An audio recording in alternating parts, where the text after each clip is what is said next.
Gilliard. Assalamualaikum warahmatullahi wabarakatuh.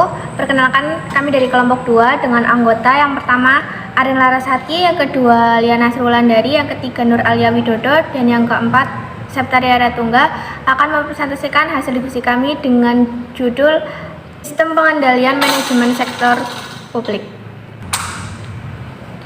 Yang pertama, definisi. Dalam bukunya yang berjudul Sistem Pengendalian Manajemen Sektor Publik, mempertahankan kepentingan masyarakat, Ardiasma mendefinisikan sistem pengendalian manajemen sektor publik sebagai suatu sistem yang terdiri dari proses dan alat-alat yang digunakan untuk membantu organisasi mencapai tujuannya. Sistem ini berfokus pada bagaimana melaksanakan strategi organisasi secara efektif dan efisien sehingga tujuan organisasi dapat tercapai. Sistem pengendalian manajemen sektor publik. Pengendalian manajemen perlu untuk menjamin terlaksananya strategi organisasi secara efektif dan efisien. Pengendalian manajemen meliputi aktivitas perencanaan, koordinasi, komunikasi, informasi, pengambilan keputusan, motivasi, pengendalian, dan penilaian kinerja. Unsur-unsur pengendalian manajemen sektor publik. Yang pertama, perencanaan strategi yang merupakan proses penetapan tujuan dan strategi. Yang kedua, penganggaran organisasi yang merupakan proses penetapan rencana keuangan untuk mencapai tujuan. Ketiga, alokasi sumber daya yang merupakan proses pendistribusian sumber daya organisasi untuk mendukung pencapaian tujuan organisasi. 4. Pengukuran, evaluasi, dan penghargaan kinerja yang merupakan proses untuk mengukur, mengevaluasi, dan memberikan penghargaan terhadap kinerja organisasi dan karyawan. 5. Alokasi pusat tanggung jawab yang merupakan proses pembagian organisasi menjadi unit-unit yang bertanggung jawab dan atas pencapaian tujuan tertentu. 6. Penetapan harga transfer yang merupakan proses penetapan harga jual barang atau jasa antar unit organisasi.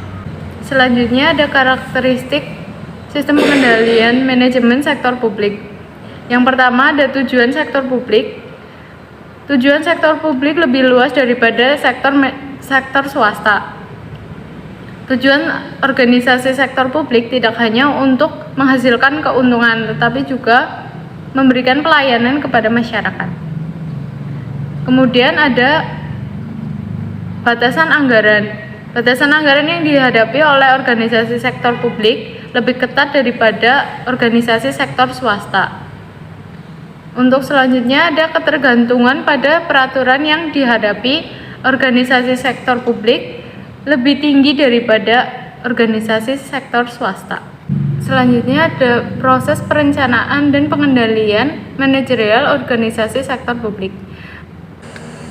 Proses dan perencanaan pengendalian dibagi menjadi 5, yaitu perencanaan tujuan dan sasaran dasar. Yang kedua ada perencanaan operasional.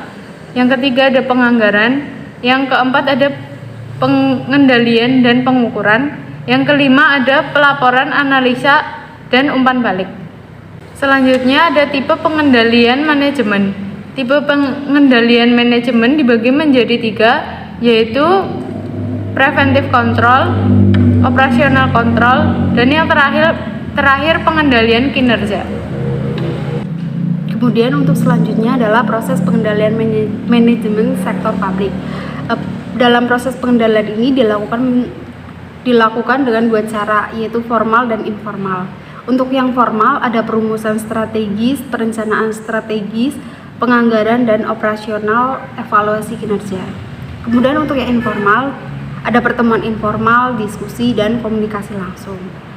Sistem pengendalian manajemen ini dapat digunakan sebagai jembatan dalam mewujudkan goal congruence. Kemudian komponen sistem pengendalian manajemen sektor publik. Ada 5, yang pertama perencanaan strategis, yang kedua adalah penganggaran, yang ketiga pengukuran dan evaluasi kinerja, yang keempat pengendalian, dan yang kelima pembelajaran dan perbaikan. Untuk selanjutnya, struktur pengendalian manajemen. Struktur ini termanifestasi dalam bentuk responsibility center. Ada 4. Yang pertama action center, revenue center, profit center, dan investment center. Struktur dan pusat pertanggungjawaban ini hendaknya sejalan dengan program atau struktur aktiva organisasi. Adapun struktur pengendalian manajemen sektor publik yang selanjutnya adalah setiap jenis pusat pertanggungjawaban membutuhkan data pengeluaran dan output yang dihasilkan selama masa anggaran. Lalu, pusat pertanggungjawaban dapat berfungsi sebagai jembatan untuk bottom-up budgeting atau participative budgeting. Lalu, keberadaan Departemen Anggaran dan Komite Anggaran pada pusat pertanggungjawaban sangat perlu untuk membantu terciptanya anggaran yang efektif. Selanjutnya, pada subbab penganggaran. Penganggaran yang ada dalam sistem pengendalian manajemen sektor publik yaitu tahap penganggaran dalam proses pengendalian manajemen sektor publik merupakan tahap dominan. Adapun perbedaan proses penganggaran sektor publik dengan sektor swasta adalah pengaruh politik dalam proses penganggaran. Yang terakhir masuk dalam subbab pengendalian kinerja. Adapun pengendalian manajemen melalui sistem penilaian kinerja dilakukan dengan cara menciptakan mekanisme reward dan punishment. Rewardnya dapat berupa finansial dan non-finansial. Nah, orientasi penilaian kinerja lebih diarahkan pada pemberian penghargaan. Sekian presentasi dari kelompok kami. Apabila ada kekurangan, kami mohon maaf. Billahi taufiq wal hidayah. Wassalamualaikum warahmatullahi wabarakatuh.